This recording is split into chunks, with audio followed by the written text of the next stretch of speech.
Hoy he venido a Hueses a comer a este restaurante, que está a solo 4 kilómetros de Arriondas. Ojito al sitio, esto es como comer en un museo. Todo piezas antiguas, ambiente acogedor y recomendado por un seguidor. Así que si salgo rodando ya sé a quién echáis la culpa. Y estamos concretamente en el restaurante Luncal.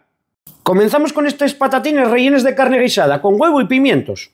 Menuda barbaridad, la carne jugosa y la patata suave, esto entra solo. Se viene la fabadina asturiana con su compangu. Pero qué brujería y esta, les faves ni se mastiquen, se desfaen soles, y con este compango hacen una combinación perfecta.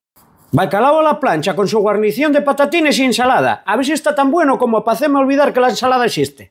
Dato importante, no está salado, que con el bacalao a veces te la juegas y terminas bebiendo agua como si acabaras de cruzar un desierto. Pero este está en su punto, jugoso y con un sabor que engancha. Ahora estes carrilleres guisaines, non fai falta cuchillo, solo con miralo ya se deshacen. Esto es pura mantequilla. Y esta salsina, esto tapa mollar pan y no parar. Y seguimos con los postres, porque por supuesto una buena comidina no hay comidina si no hay postre. Y empezamos con esta mousse de limón. Menudo sabor intenso que tiene. No a ese limón de los yogures de dieta, no. Esto sabe a que alguien exprimió el limón con cariño y le dijo cosas bonitas, fresco, cremoso y con el punto justo de acidez. Y terminamos la farturina con este arroz con leche requemado. Y este arroz con leche está espectacular, cremosín y con el grano en su punto. El total de esta comidina para 2 personas fueron 50 euros, con 2 botellas de sidra incluidas.